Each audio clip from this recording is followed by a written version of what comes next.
आप सभी का स्वागत है एक बार फिर से चौक एंड डस्टर एकेडमी के यूट्यूब चैनल पर।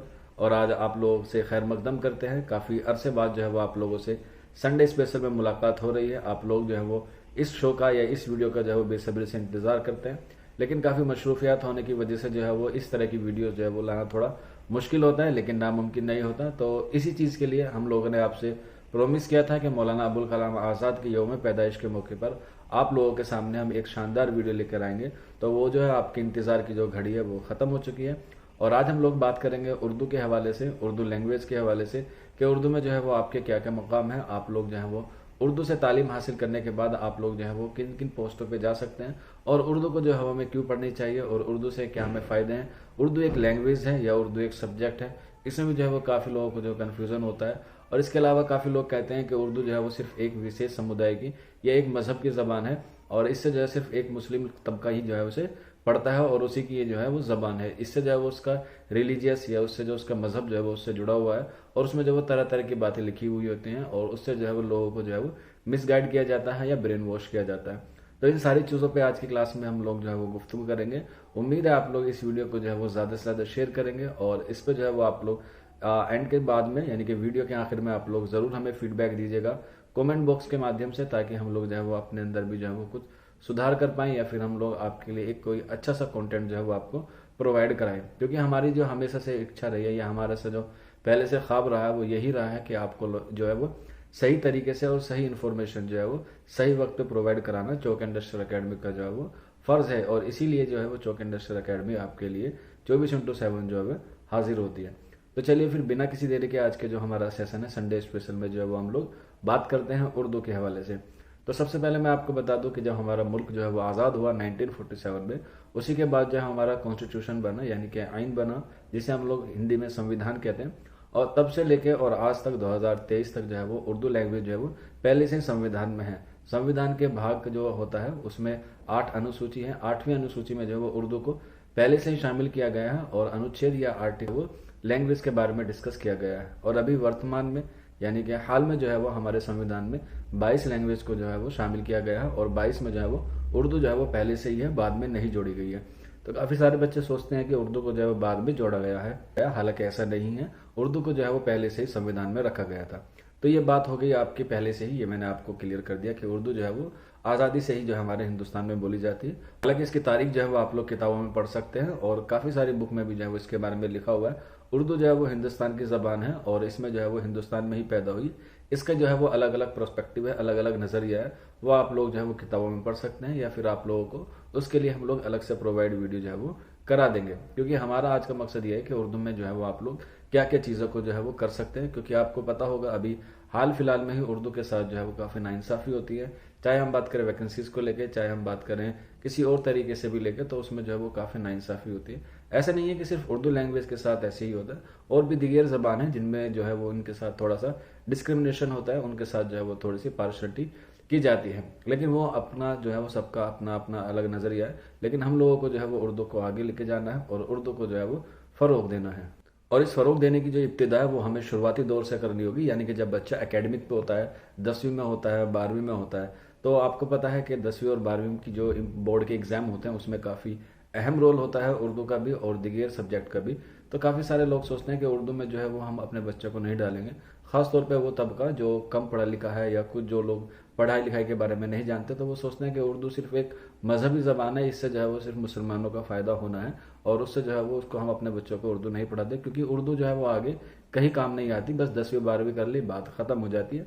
हालांकि ऐसा नहीं है, 10वीं 12वीं के बाद जो है वो ऑप्शन जो है वो काफ़ी सारे आपके पास अवेलेबल हो जाते हैं। अगर आपको सही तरीके से कोई गाइडेंस प्रोवाइड करा दे, या आपको कोई घर में या आसपास में कोई बड़ा पढ़ा लिखा हो, तो वो भी जो है वो आपको क्या करता है, सही तरीके से मोटिवेट करता है। अगर एग्जाम्पल के बात की जाए, एग्जाम्पल के तौर पे, तो 10वीं 12वीं में उर्दू पढ़ना ज़रूरी होता है। अगर आपके पास नहीं भी है तो वो कोई मसला नहीं होता, आप बाद में भी जो है वो उर्दू से पढ़ना चाहते हैं। क्योंकि समझदारी जो है वो बच्चों को या गार्जियंस को थोड़ा सा बाद में भी आती है, लेकिन देर आए दुरुस्त वाली जो कहावत है, उम्मीद है वो आपको बाद में समझ में आ जाती होगी।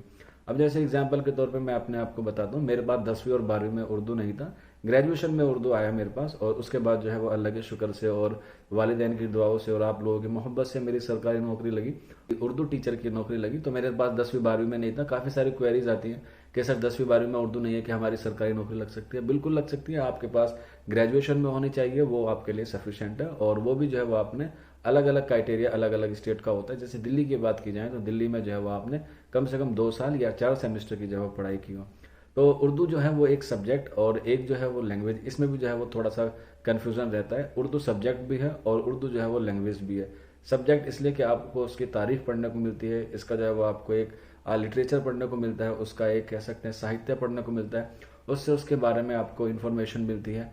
वहीं अगर हम बात करें लैंग्वेज की, तो कोई सी भी ज़बान हो वो आपको सीखना पड़ता है, उसमें अपने ख्यालात, अपने एहसासात और जज्बात जो है वो आपको ज़रूर पढ़ने होते हैं। तो काफ़ी सारे बच्चे सोचते हैं कि 10वीं के बाद हम लोग साइंस ले लेंगे, उसके बाद जो है वो हमें उर्दू लेने की ज़रूरत नहीं, क्योंकि साइंस में उर्दू का कोई लेना देना नहीं है।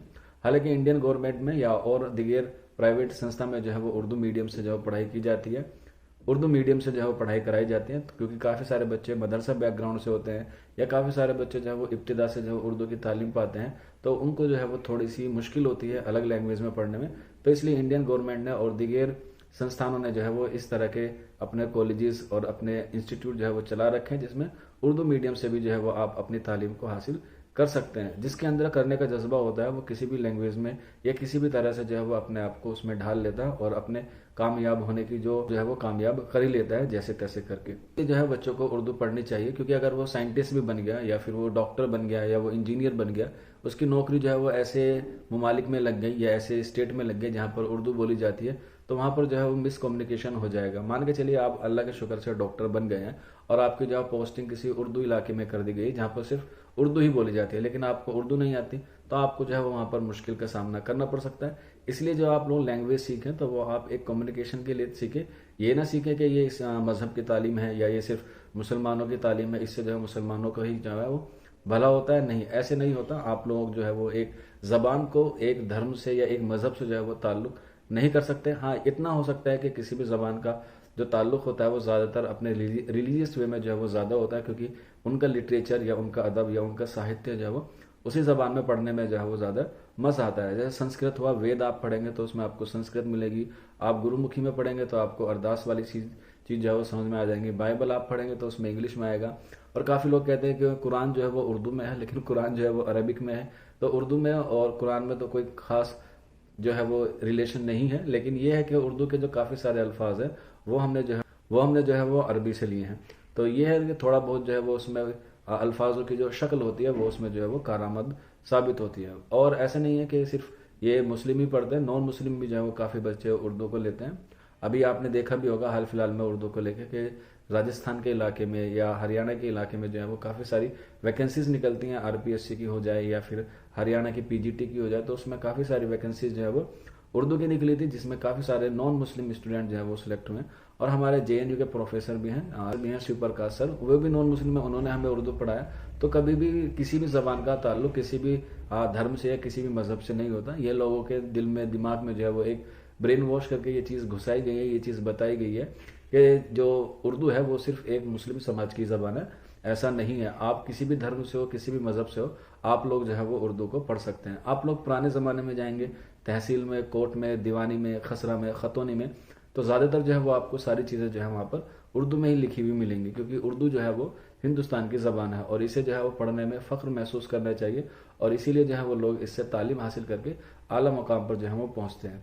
इसके अलावा आप लोग कहते हैं अगर ये मुस्लिम की समाज है तो फिर मुंशी प्रेमचंद, दयाशंकर नसीम, पंडित रतन नाथ सरसार, ये भी तो जो है वो सारे नॉन मुस्लिम है, लेकिन इन्होंने जो है वो उर्दू में अपने आप को मशहूर किया और अपने आप को जो है वो मकबूल किया। तो ये बात उम्मीद है क्लियर हो गई होगी कि जो मुसलमानों की ज़बान है वो उर्दू नहीं है, बल्कि ये एक सेकुलर ज़बान है। इसमें जो है वो किसी भी मजहब के, किसी भी ज़ात के लोग जो हैं वो इस ज़बान को जो है वो सीख सकते हैं।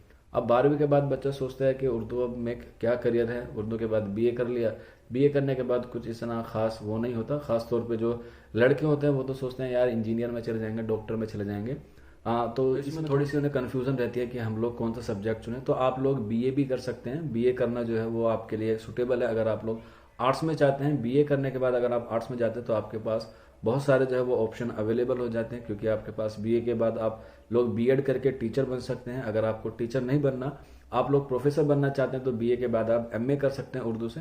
और उर्दू करने के बाद यानी कि एमए से उर्दू करने के बाद आप लोग असिस्टेंट प्रोफेसर बन सकते हैं। एक एग्जाम होता है यूजीसी नेट जेआरएफ का, उसको क्वालिफाइंग करके आप लोग असिस्टेंट प्रोफेसर जो है वो बन सकते हैं। इसके अलावा आप लोग पीएचडी करना चाहते हैं तो आप लोग पीएचडी कर सकते हैं उर्दू से। आप लोग जो है वो किसी भी सेंट्रल यूनिवर्सिटी से जाके एक अच्छे स्कॉलरशिप बन सकते हैं, अच्छे फेलोशिप ले सकते हैं और एक अच्छे एनालिसिस बन सकते हैं। आपको सोचने का, समझने का जो तरीका है वो भी जो है वो आप लोग अच्छे से इस्तेमाल कर सकते हैं पीएचडी में। इसके अलावा आप लोग अगर मान सकते हैं आपकी फाइनेंशियल कंडीशन ठीक नहीं है, फैमिली बैकग्राउंड आपका ठीक नहीं है, तो आप लोग 12वीं के बाद, ग्रेजुएशन करने के बाद कोई भी ट्रांसलेशन जॉब कर सकते हैं, पार्ट टाइम जॉब कर सकते हैं। और काफ़ी लोग जो हैं वो इस तरह की प्राइवेट कंपनीज होती हैं जो अपने कस्टमर्स को, जो गल्फ कंट्री में है, उनको उर्दू आती है तो उनसे आपको ट्रांसलेशन वाला जो है वो काम कर सकते हैं। जब हम लोग जेएनयू में थे हमारे पास भी इसी तरह का काम आता था। सैटरडे संडे हम लोग काम करने जाया करते थे और मेरे ख्याल से जहाँ तक मुझे याद है 1 घंटे का हमें 300 रुपये मिलता था। हम लोग उसे ट्रांसलेट करते थे और उससे जो है वो अपनी स्टूडेंट मनी होती है, उससे जो है वो हम लोग अपना अपना गुजर बसर जो है वो कर लेते थे। क्योंकि स्टूडेंट लाइफ में पैसा कमाना जो है वो सबको अच्छा लगता है, अपना फ्रीडम होता है और अपने आप में थोड़ा सा एक इंडिपेंडेंस भी चाहिए होता है। तो आप लोग अपने घर वालों पे डिपेंड ना होकर अपनी भी जो है वो सेल्फ अर्निंग कर सकते हैं। ज़्यादा नहीं करनी है, कम भी कर लेंगे तो भी कोई दिक्कत नहीं है।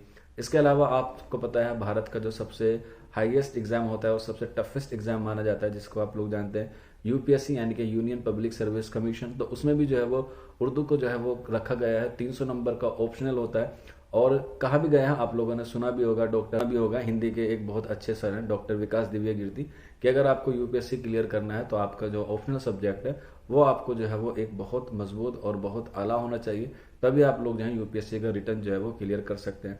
तो उर्दू जो है यूपीएससी में अवेलेबल है, आप लोग उसके बारे में इंफॉर्मेशन ले भी सकते हैं और उसके बारे में जो है वो आप लोग लिख भी सकते हैं, क्योंकि प्री और मेंस दोनों जो है वो अहम होते हैं। उसके बाद जो है वो इंटरव्यू की जो है वो प्रिपरेशन करते हैं। तो उर्दू जो है वो एक बहुत अहम सब्जेक्ट है।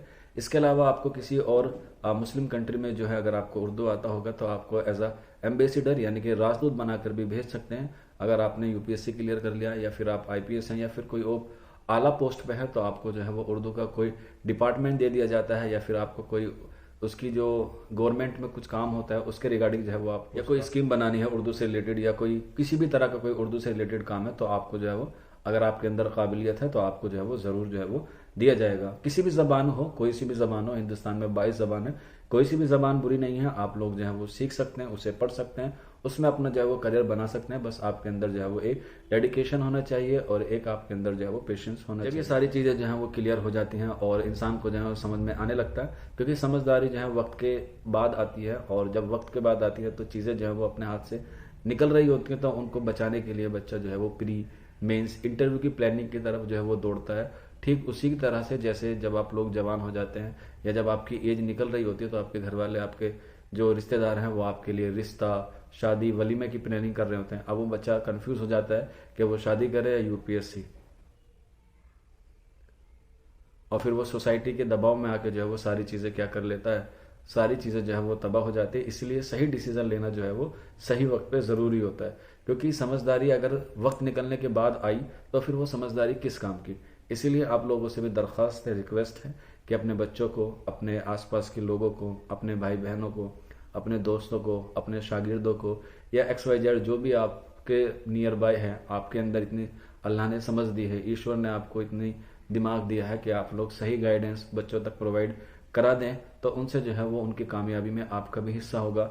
कल जब वो कामयाब हो जाएंगे तो वो भी आपको जो है वो दुआएं देंगे, क्योंकि दुआ जो है वो बहुत अहम होती है और दुआ से जो है वो तकदीर भी बदल जाती है। आप लोगों ने सुना भी होगा, अगर आप लोगों के 2 लफ्ज़ मीठे बोलने से किसी की ज़िंदगी बन जाती है, किसी को कामयाबी की सीढ़ी पे चलना आसान हो जाता है, तो आपके लिए जो है वो बहुत आसान होगा और आपके लिए जो है वो बहुत आला मकाम उसके दिल में जो है वो बैठ जाएगा। तो इसीलिए आप तमाम लोगों से दरख्वास्त है, जो बच्चे इस वीडियो को देख रहे हैं, वीडियो को ज़्यादा से ज़्यादा शेयर करें और उनको बताएं कि उर्दू जो है वो किसी मजहब की ज़बान नहीं है। उर्दू में आप पढ़ाई कर सकते हैं, उर्दू मीडियम से भी पढ़ाई कर सकते हैं, उर्दू लैंग्वेज में भी जो है वो आप लोग पढ़ सकते हैं। उसमें जो है वो बहुत सारी अपॉर्चुनिटीज़ हैं। फिर कहते हैं कि सर नौकरियां कम है, तो नौकरियां कम इसीलिए भी है ना कि पढ़ने वाले कम है, पढ़ने वाले ज़्यादा होंगे तो आपको जाहिर सी बात है आपको जो है वो नौकरी ज़रूर मिलेगी।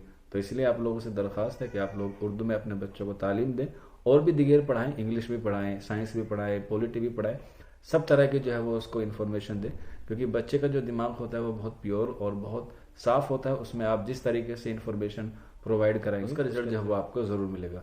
तो उम्मीद है आपको सारी चीज़ें समझ में आई होगी। फिर भी मैंने अपनी तरफ से जितना मुझसे हो सकता था वो मैंने आपको प्रोवाइड करा दिया है। और फिर भी अगर आपको लगता है कि इसमें सुधार की गुंजाइश है या इसमें हम लोगों को थोड़ा सा कुछ और ऐड करना चाहिए तो आप लोग हमें ज़रूर बताइएगा। हमारा व्हाट्सअप नंबर आपको मालूम ही है 9045220432, या फिर आप लोग हमारे कमेंट बॉक्स में भी हमसे पूछ सकते हैं। उम्मीद है आप लोग हमें ज़रूर फीडबैक देखें। शुक्रिया फॉर वॉचिंग दिस वीडियो।